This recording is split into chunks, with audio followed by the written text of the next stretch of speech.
Welcome to Influence for Purpose. My name is Glenda. And I'm Brett. And we're here because we want to share about our relationship and some goals we have set for this year, 2023. We have started them, but we want to make sure that we are intentional for them to become part of our lives.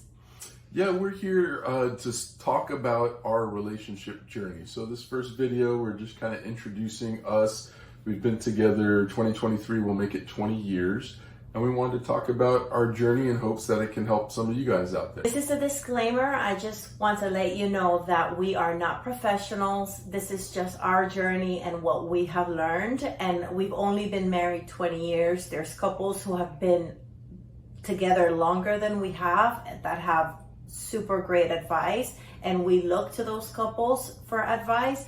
But we just felt in our hearts to share this with you guys. And how did we meet, Brett? We met on Match.com. Yes, we are a Match.com success story.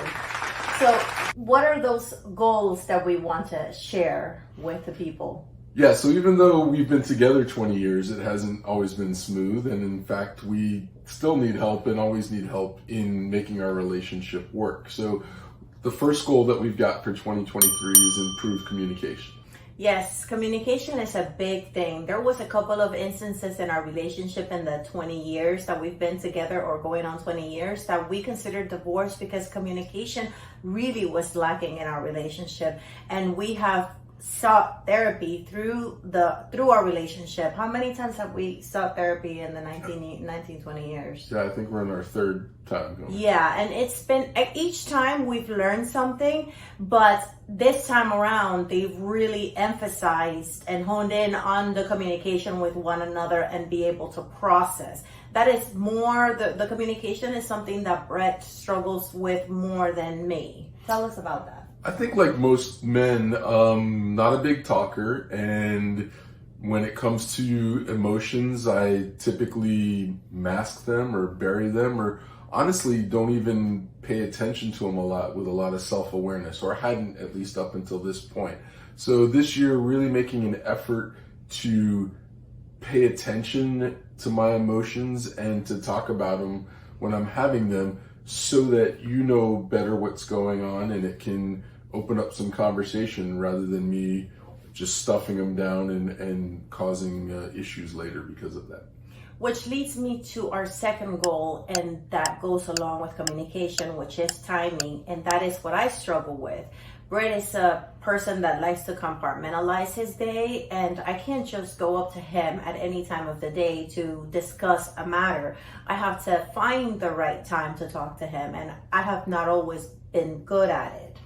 Yeah, I'm a scheduler, so if I'm in work mode during that time, I'm focused on those tasks. And if we've got time set aside later for a date, I'm expecting to talk about things then. But when you come up to me maybe in the middle of my work day, it's an interruption and I feel distracted because I've got things to do at work, and also I'm not fully there for the conversation. So communication and then timing of that communication is goal number 2. Yeah, and my life is on a schedule, and so out for work, and when I'm home, I don't want to schedule anything. I just want to spontaneously do things, and that includes communication. And so I've had to learn that I have to schedule everything, and so that is very challenging. But we've been able to work it out, and some of the things that that I have done is just, you have a minute, or whenever you're ready, or can we schedule this time, and try to keep up with those scheduled times that we have set aside for us to have either a venting session or a prayer time or a discussion, to be able to help each other process whatever it is that we're going through. Yeah, even little verbal cues like that can sometimes be enough for me to know that you want to talk. And in my mind, I can potentially work my way up to, okay, am I able to pause what I'm doing and shift my mind to, let's have a conversation. And so sometimes a verbal cue like that, like, hey, whenever you get a minute, I'd love to talk about something, can be enough for me, rather than you diving straight into the conversation while I'm in the middle of doing something else. Yeah, and so the last goal that we set is to build our marriage in the foundation of God. Now, I believe that God has been our foundation, but there are times where maybe we have kind of fallen off of that, of seeking Him day to day. And so that's when we kind of get into troubled waters.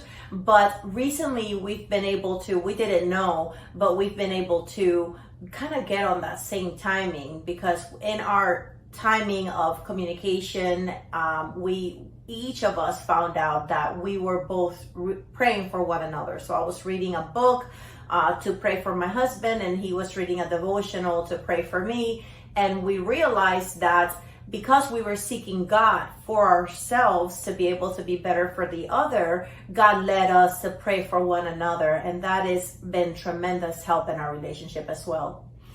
Yeah, when it comes to a foundation in God and something bigger than ourselves, the importance comes from that when we're not focusing our relationship in God first, we're focusing on selfish things. So in focusing on selfish things, we then start expecting the other person to fulfill our selfish needs, I think. And that's where disappointment and letdown and all those things start to come into play. And so if we're putting our expectation on the other person to make us happy or satisfied, that's when we get into trouble. But when our foundation is in God first, even when things aren't going perfect with each other, we're still stable in that we're getting our peace and our wisdom and even our joy from God first, and then we're in a better place to help each other with the communication, with the timing, and with our relationship.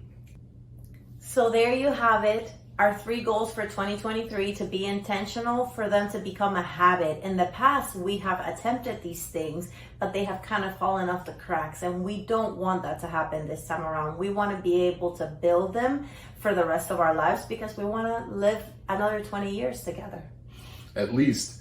Yes. And we hope that this topic is of interest to you. If this helps, we plan on talking about other aspects of our relationship that we hope can help you guys. This 20-year journey for us has a lot of ups and downs, and so we're open and transparent in the hopes that it can help someone out there. Yeah, and lastly, if there's a topic that you're curious about and it's something that we've gone through, let us know in the comments and we may address it in a future video. And share in the comments if you have any struggles with this area, if you've been able to overcome them, or how are you handling them. Thank you for watching. Have a blessed day. See you next time.